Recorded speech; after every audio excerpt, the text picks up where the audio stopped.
Rent, $850. Electric, $128. Gas, $64. My God, medical, $2,200. What am I going to do? What are we going to do? I can barely make ends meet. What are we supposed to do, Lord? I'm afraid we're gonna lose everything.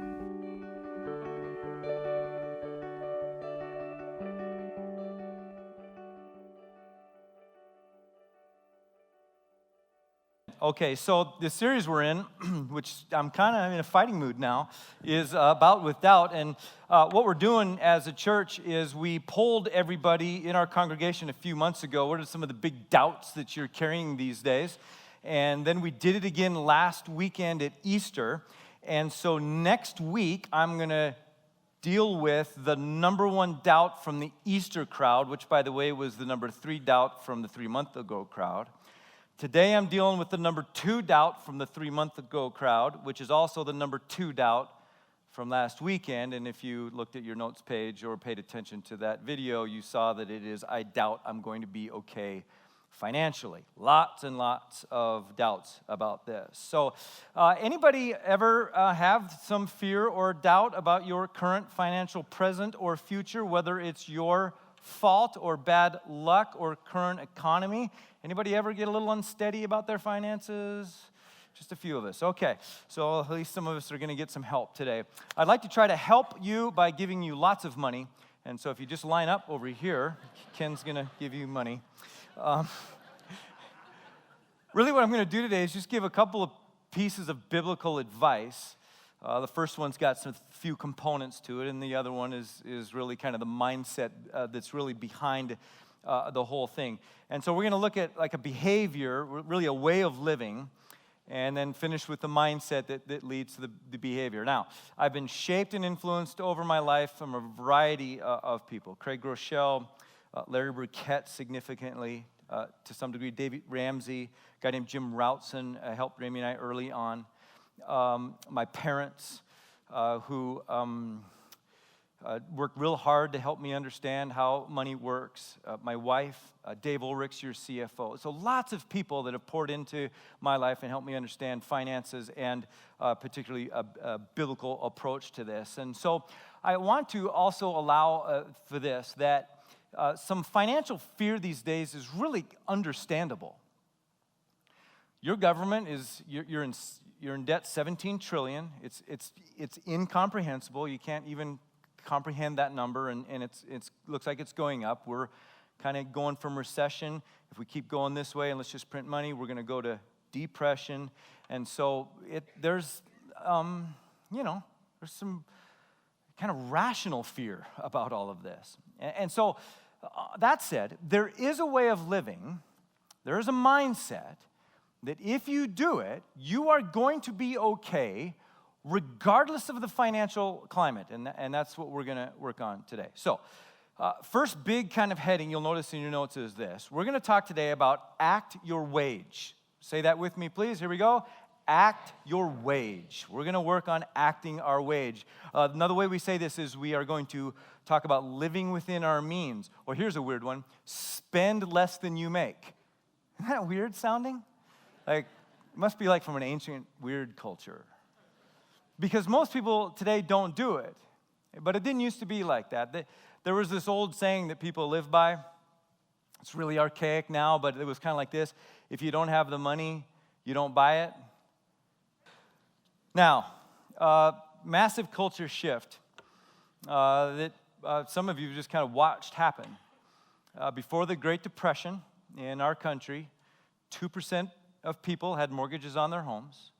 Just 40 years after the Great Depression, 2% of people did not have a mortgage on their homes. And in some ways, the shift in thinking is kind of generational. So for instance, my mom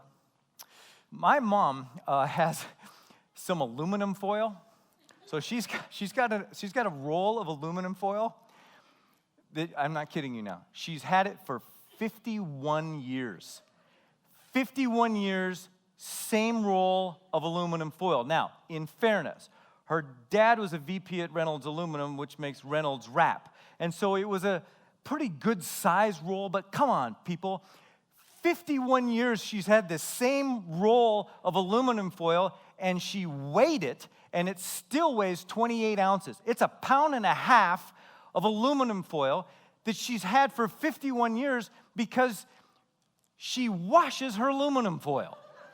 She doesn't throw anything away. And so you can imagine the pressure on her daughter and her daughters-in-law when she comes over to the house and watches them throw away a Ziploc bag. Oh, you threw away a Ziploc bag? Why'd you throw that away? Well, it's got holes in it, Mom. Well, we could mend it. Because my mother could knit you a Ziploc bag from hair that she pulled from your drain. I'm telling you, like, it's got to be a generational and somewhat of a temperament thing to not waste anything. So what are we talking about here? Well, maybe what she's got, and maybe what a lot of people don't have is this. 1 Timothy 6:6-8. But godliness with contentment is great gain, for we brought nothing into the world, and we can take nothing out of it. Mom, you cannot take your aluminum foil to heaven. That's a good verse for her. But let me keep going. But if we have food and clothing, we will be content with that. That's good. Food, clothing, some aluminum foil, and we're good. That's enough.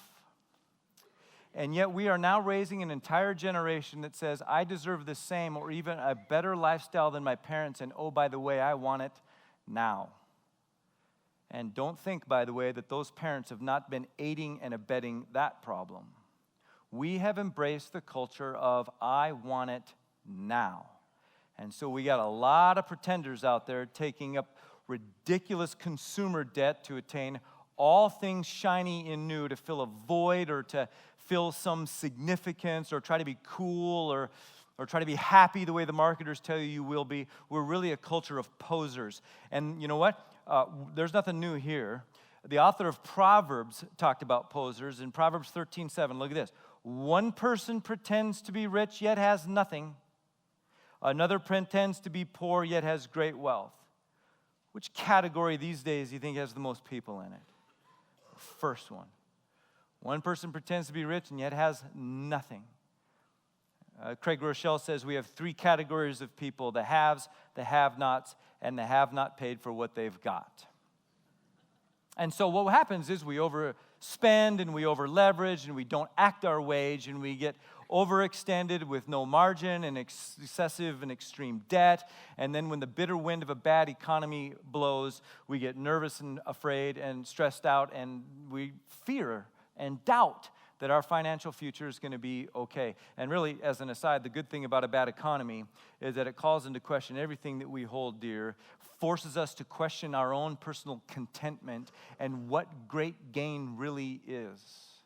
And so what I'm going to give to you today is 3 biblical ways to act your wage. And so instead of embracing the values of I want it now, and I don't care what it takes to get it, we're going to embrace 3 contrary values. So here's the first value that we are going to embrace. We are going to value self-control. We are going to embrace the value of self-control. So if you're going to act your wage, you are going to have self-control. Now, the author of Proverbs talked about this, chapter 25, verse 28. I love this verse. A person without self-control is like a city with broken down walls. Like you, without your self-control, you're a city with broken down walls. Now, what do we know about a city with broken down walls? That city is vulnerable. It's vulnerable to attack. There's no protection, and the enemies come in, and the money goes out. If you've got no self-control with your money, you are vulnerable. You've got broken walls all around you. And so, here's how we're going to talk about it today. You say no for a little while so you can say yes forever. You're going to say no for a little while so you can say yes forever. Now, So for me, here's a challenge that I have forced myself to live with, and that is Steep and Cheap. So anybody with me on Steep and Cheap? Just going to see my Steep and Cheap brothers and sisters. Okay, so Steep and Cheap is this app that's on my computer and on my phone, and steepandcheap.com is this company that sells very cheap outdoor gear, but they only sell it for a few minutes. So they put this really cheap thing up there, and so I've got my stuff loaded in there, and literally in 2 clicks, I can have that thing purchased and FedExed to my house. And so I can literally be working on a sermon on finances, and this thing's going to come up and go, a new tire for your bike, or a new hat, or a base layer, or whatever it is, some sort of outdoor thing, and I'm always like, oh, like I think I might, and then my finger hovers over the mouse. And so, like, now, if I didn't have self-control, sometimes I don't. I just sometimes click away because I think I need that thing, and it makes me happy when it shows up in the mail. So, like, it is so easy these days, right? Because you got your credit card loaded into a variety of websites, and it's a couple of clicks, and you've got it. More than ever, we've got to have self-control. Like, right, as you're driving down the street, and you see, like, there's the nail salon ladies, and you're like, oh, yeah, it's been like 3 days since I got my nails done, and you find yourself driving into the parking lot to your nail appointment. Now, look, I got friends that do nails, so I don't want to be too hard on nails, but seriously.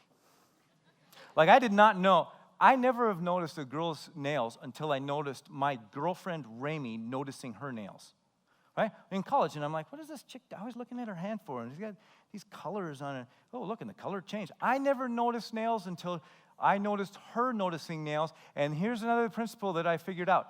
Ladies, you don't do this for us, the nails thing.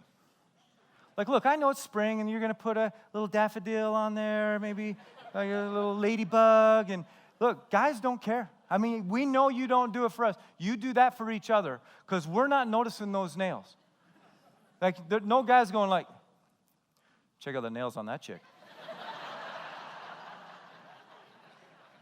You think they're real? Right, fellas? Nobody's doing that. So maybe, like, self-control on the nails thing. Okay, now, let's talk credit cards. Hey, the credit card is not a good thing if you got self-control issues. People spend more money when using a credit card than if they use cash. McDonald's actually did a study on this for people using their restaurant, and they found out that people will spend, this is stunning, 47% more if they swipe than if they give cash. 47% more if they use a credit card. Why? Because it's so easy, right? Everybody do that. Yeah, easy. You know what's hard?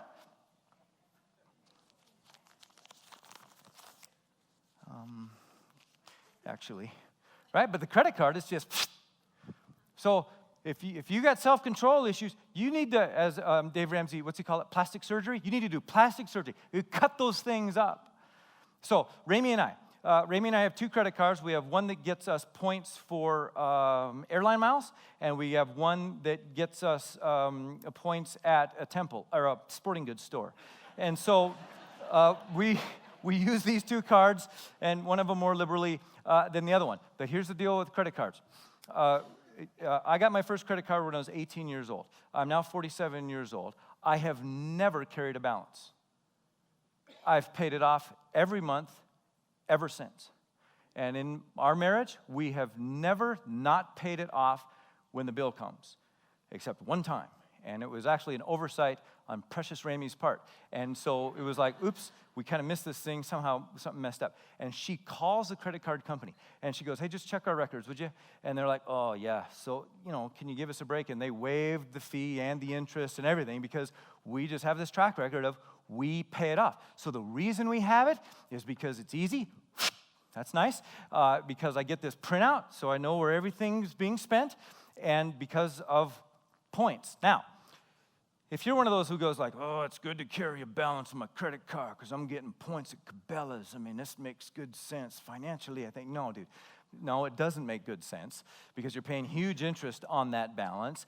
And by the way, debit cards are now doing points. And so, you don't have to have the credit card to do the points thing.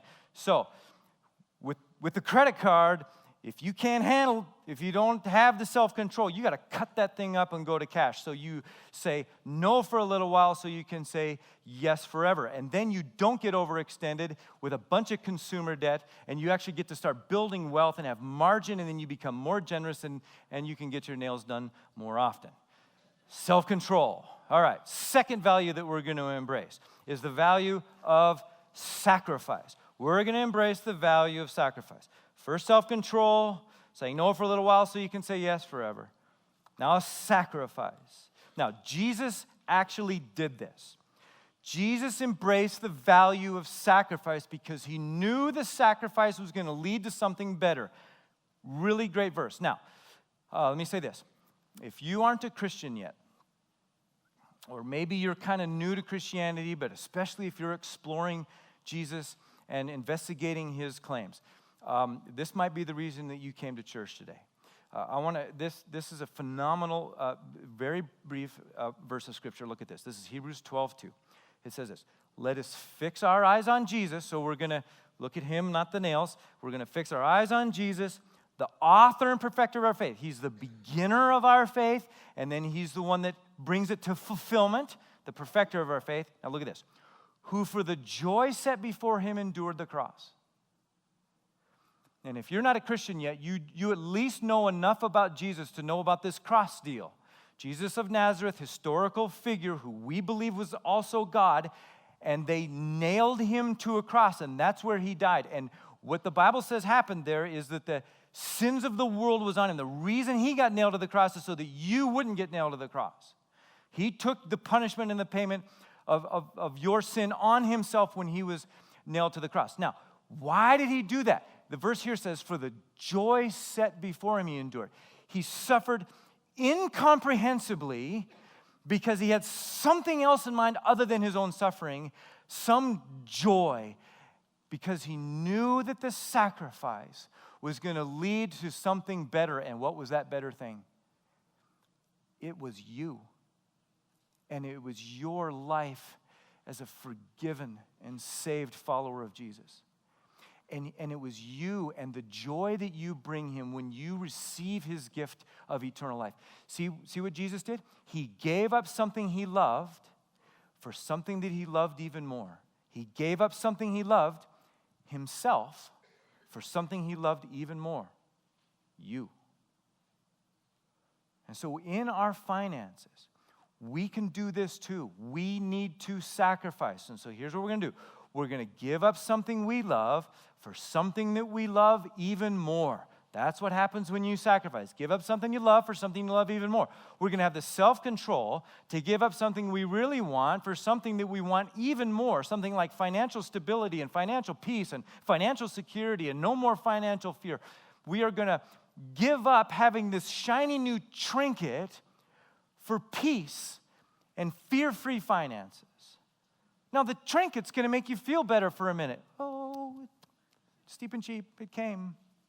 Sucks. Just for a moment. Financial peace, that'll change your life. We're going to sacrifice, give up something we love for something we love even more. Okay, you've seen this done before, but we're going to do it anyway because it's just so persuasive. Back to the credit card. Okay, so you got no control and you got no sacrifice, and so that means you've got average consumer debt on your credit card, which is $14,517. That's the average debt Americans are carrying on their credit cards. Okay, so you've not been sacrificing, so you don't have an emergency fund and something comes up and you swipe it. And you don't have any self-control and you see that shiny thing and you swipe it. And so you've got this $14,500 and you're paying 18% on it, which means that you're paying $218 a month just to make the minimum payment. And guess what? The good news is you are going to get that paid off in 40 years. And it's going to cost you $105,000 to do it. So good job. $14,000 in debt now, 40 years later, you're going to have nothing, but it's going to cost you $105,000 over that amount of time. All right, now, if you had self-control and if you sacrificed, here's what you'd get. Average credit card debt, $14,517. You invest that at 12%, which you could do over the long haul of 40 years if you did it wisely. You would have $1,350,000. But if you add the minimum monthly payment to that credit card debt because you're paying it anyway every month, so you might as well just throw the $218 out of there. Now, after 40 years, you got $3.5 million. And when you got $3.5 million, you can get your nails done. Now, how much fun would you have with that kind of money? You can get it now, that thing now, and cost you $105,000 over 4 years. You can go, hold on, self-control and sacrifice, and I'm going to have $3.5 million in 40. How much more difference could you make in the world with that anyway? All because you embrace the value of self-control and the value of sacrifice. All because you gave up something you love for something you love even more. That's value number 2. Value number 3. We are going to embrace the value of planning. Planning. Got to think about this. We got to order our lives around some of this stuff. We're going to do some planning. The Bible talks about this. Proverbs chapter 21, verse 5. Good planning and hard work lead to prosperity, but hasty shortcuts lead to poverty.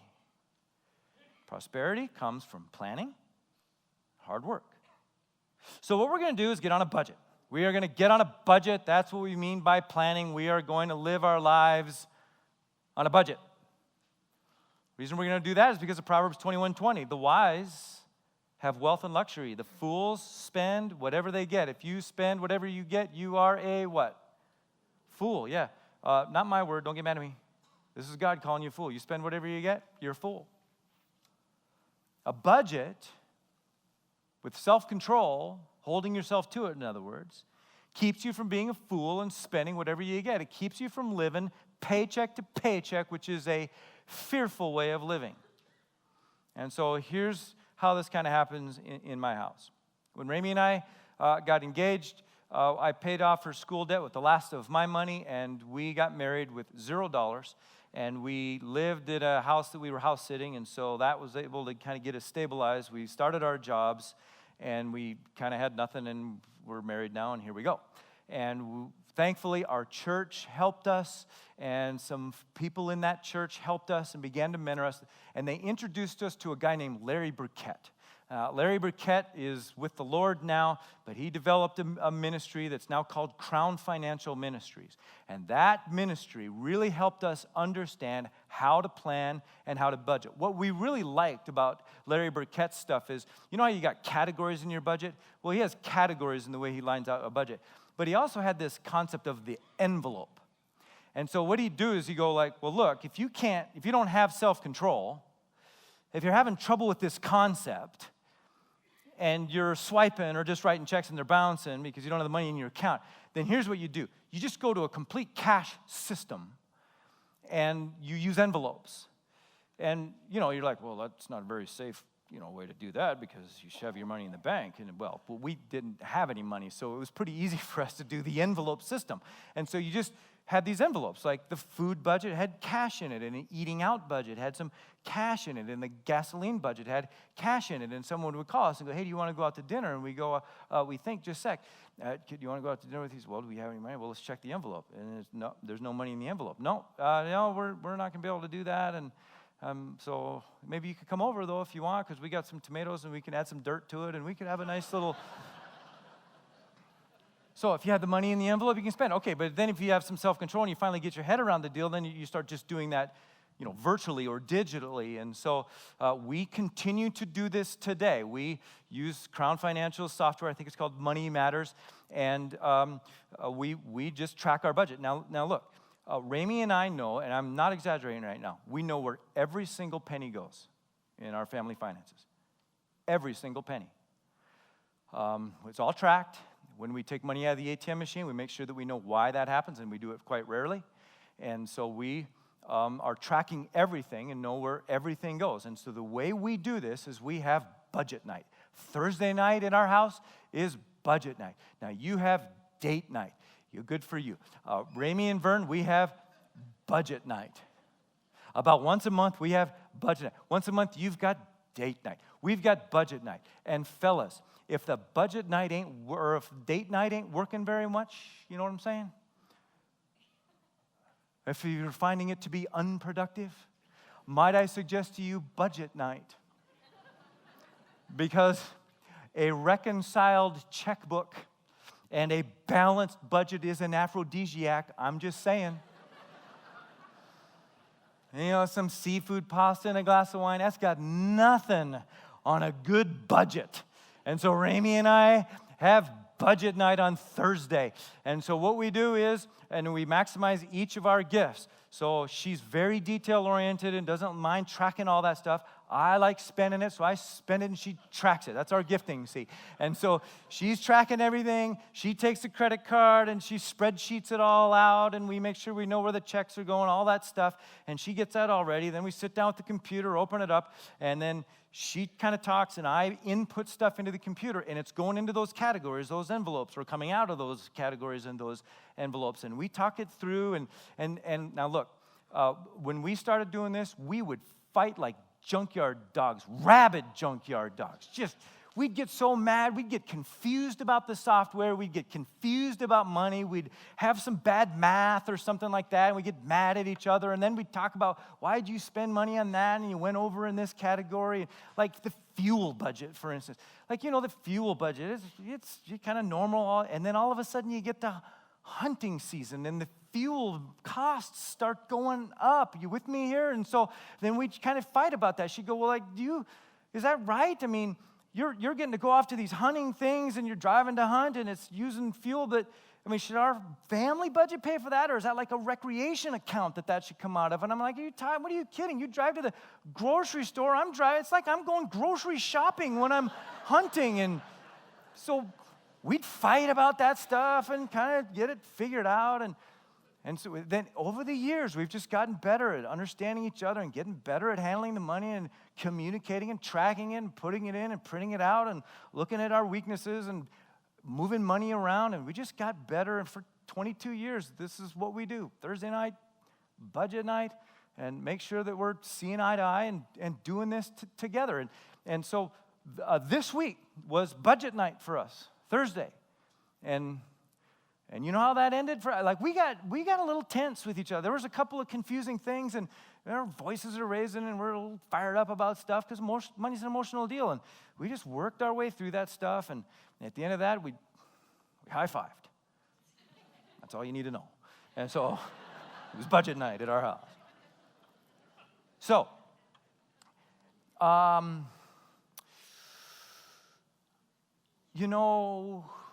let me just overstate it a little bit, but just barely. We're probably still married today because of budget night. Seriously. We communicate pretty well on this stuff and still have fights about it. And that consistent working together on it and figuring each other out and doing this together maybe has saved our marriage. And when finances ranks up there near number one is the reason why couples have problems and maybe divorce, maybe you need budget night. All right, so here's a little commercial. Financial Peace University at all of our campuses this weekend, it starts. And you're invited to check it out. The first session is free. And so you're invited to come to the first session and just see what that thing's going to be about, and then you can pay after that, and we'll help you pay it if you have trouble with that. And we would love you to be a part of this because these guys will help you learn how to budget well. And so we are strongly urging that you are a part of that. First session free, you got nothing to lose, try it. Okay, so that's about budgeting, planning. Now let me talk about prioritizing your dollars. You got a plan, but the other thing you got to do is prioritize your dollars. And I'm going to try to help you with this. If you don't know where to begin, maybe you want to start over. If you're in debt right now and you want to get out, kind of wondering how you're going to get out, you can do this. And it's all about prioritizing your dollars. So, I know some of you thought I was going to make somebody levitate with this, but I'm not. I'm going to talk right now about prioritizing your dollars, and when I'm done with this, I'm going to show you one verse of Scripture, and we'll be done. So I saw Craig Rochelle do this, and I thought it was really helpful, and so I'm going to do it with you. And so we have some buckets. This is your expenses bucket. And so what happens is you've got you get money, right? You get money every month. And so we're going to kind of go on that you have some money every month. And let's just, for easy round numbers, just so it's kind of easy for everybody, we're going to say that you make $100 per month. So you are rolling in it. Okay? So you got $100 per month. Now, what most Americans are going to do with their $100 is they're going to spend it. All right? Bam, it's going to expenses, including your minimum debt payments, right? And we're going to go paycheck to paycheck. But that is not a fear-free way to live. It is not a biblical way to live. And so we've got to add a couple of buckets. The first bucket we're going to talk about is this one, the tithe bucket. Now, here's the deal with the tithe. Tithe means tenth.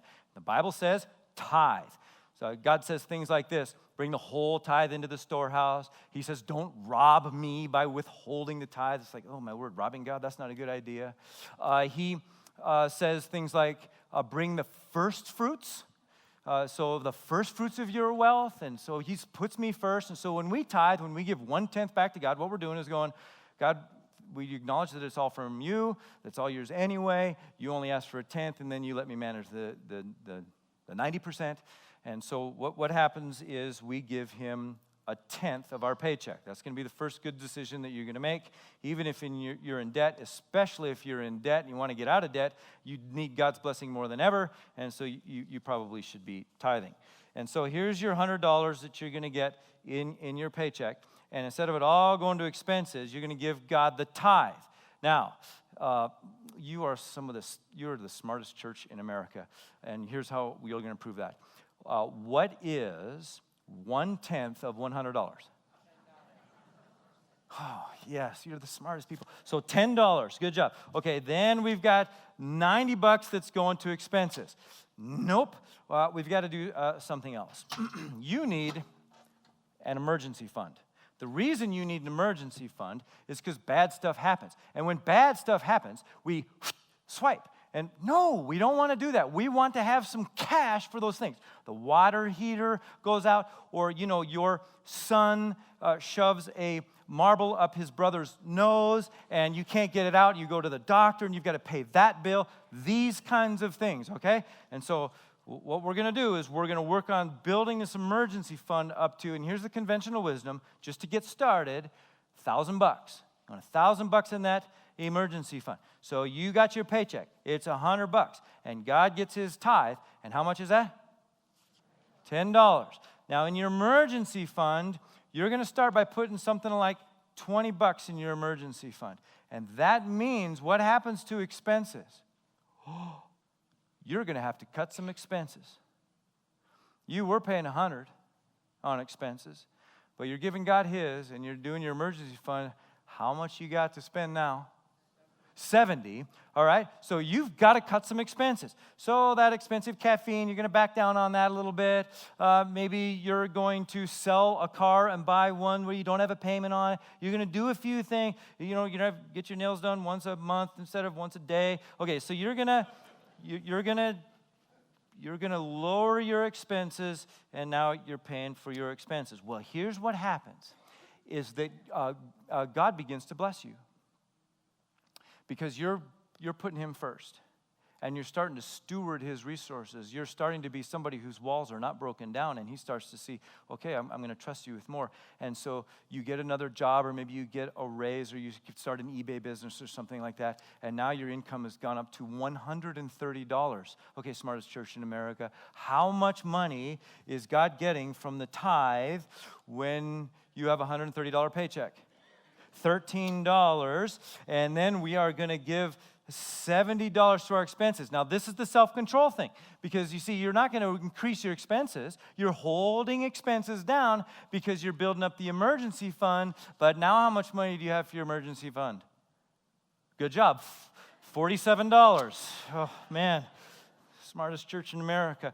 Okay, so now you're going to just keep doing this, see. You get you another $130 paycheck, and you're going to go, oh, God, thanks for taking such good care of me. I love you. I worship you. And so here's the tithe. And then you're keeping your expenses down, and now you're doing another $47, and you're working this up to $1,000. When you get it to $1,000, you have a little party, get your nails done, and then you're just kind of easy here, okay, because you're not going to increase your expenses here. You're just going, okay, good. We did that. And so we've got that, and now we've got another priority.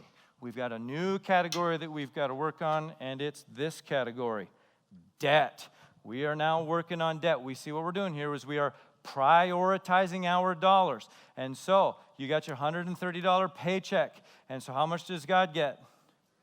$13, exactly. And then you're holding your expenses down. That means you get your $70 here, and now you are working on your debt, and you got this good chunk that you're throwing at your debt, and then you're going to get involved in what's called the debt snowball.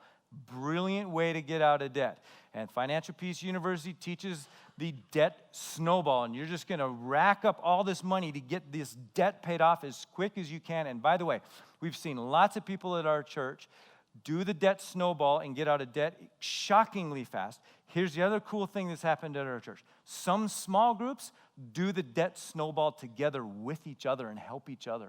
It's the coolest thing ever. Invite you to be a part of Financial Peace University to help you get out of debt. Okay, now you're out of debt. Okay, so what do we do now? We keep doing this, and we debt snowball, and we finally get out of debt. And so we've now got one more category that we're going to talk about. I'm going to call this category Save and Invest. The Save and Invest category, I'm kind of putting those two together. But here's the deal on the priority. You got a little switch happening right now. We're going to do this. We're not going to expenses second. We're going to this second. And so you got paid $130. And how much does God get? 13. To this, you're going to start out at about 15%. About 15% is going here to savings and investing. And we'll call it savings because the conventional wisdom is 3 to 6 months of expenses. That's the kind of conventional wisdom. 3 to 6 months of expenses you want to build this up to, so if something catastrophic happens, you're not going to get buried. You're going to have some time to live on it and figure out what you're going to do next. So 15% of that $130 is about $20. That's what's going to go to save and invest. Once you get it up to that kind of 3 to 6 month range, then you're going to start investing that money and getting, a little bit more creative with it. So then you're going over here to your expenses. And the thing is, you've actually got more money for expenses than you used to have because you did the debt snowball. You've got your emergency fund. Now you're working on your savings, just 15% going to that. Now you get a whole bunch more money for your expenses. And that means you can maybe add something to your life. Like you can, get that thing. You got to replace that something in the kitchen or whatever. You've got a little margin right now to be able to do this. Now, let me just say this because I'm supposed to practice what I preach. And I want you to know this. Ramey and I do not have 3 to 6 months of savings and investments. We got some retirement stuff, but we don't have the 3 to 6 months, and that's a conscious decision we've made. We could do that, but what we have decided, and this is us, between us and the Lord now, what we've decided is, now we've got some savings, and we're going to be okay if something goes bad for a little bit, but it isn't 3 months. And so what we've done is we've put more money over here. So we love God and we love our church. So we give 10% to Harvest, and then we give another 10% to various things. So, for instance, we have a child that we sponsor in Ethiopia, and we support a Campus Crusade for Christ guy, and we have given a bulk of that, what's left, to fuel, and we want some money set aside so if somebody is going on a mission trip and they need some money, we could help them, or if somebody asks us for money, we can say yes. We've got a little margin to be able to be generous, and so what we're doing is just going, well, it'd be nice to have a whole bunch of savings, but it's just hard to have that for us. just have it sitting there when we could leverage it for God's kingdom work. And so we give more over to here than we do into our savings, and that's a personal conviction of our own. And when you're doing this kind of thing, what happens is God continues to bless you. And what happens when he's blessing you is you've then got bigger paychecks, and that means more money to God's kingdom, and you are getting creative and maybe a little more risky in your investments. And then the crazy thing is you've got all this margin, and then you can do stuff like, well, I want to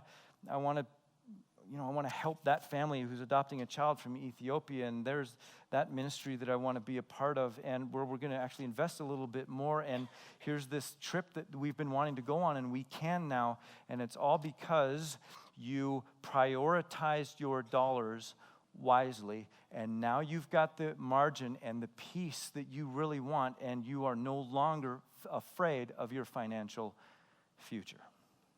Okay. Now, these are the kind of behaviors we've talked about. We are going to have self-control. So we're going to say no for a little while so we can say yes forever and have a lot more fun. And we are going to do some sacrificing. We're going to give up something that we really kind of want to do or like or love for something that we love even more, which is some financial peace. And then we are going to prioritize. We're going to plan, we're going to budget, and we're going to prioritize. All right, here's where all that comes from, is this verse right here. No one can serve two masters, Jesus said. Either you're going to hate one to love the other, or you're going to be devoted to the one and despise the other. You cannot serve both God and money. Now, isn't it interesting what he's saying here about masters? This is Jesus' words. He's going, look, money is kind of a master. And a lot of people bow to that master and follow that master. It's a pretty robust, strong, intimidating master. And if you're mad at God, hate God, despise God, if this kind of talk even just bugs you some, you got to consider, like, hey, who are you serving? Like, who really is the master here? Is it Christ? Or is it your money and your stuff? How much power are you giving it in your life? Because what we want is to dominate money. We don't want it to be our master. We want money to serve us while we serve God. We don't want to serve money. You don't want to serve that despotic, evil, tyrannical ruler called money.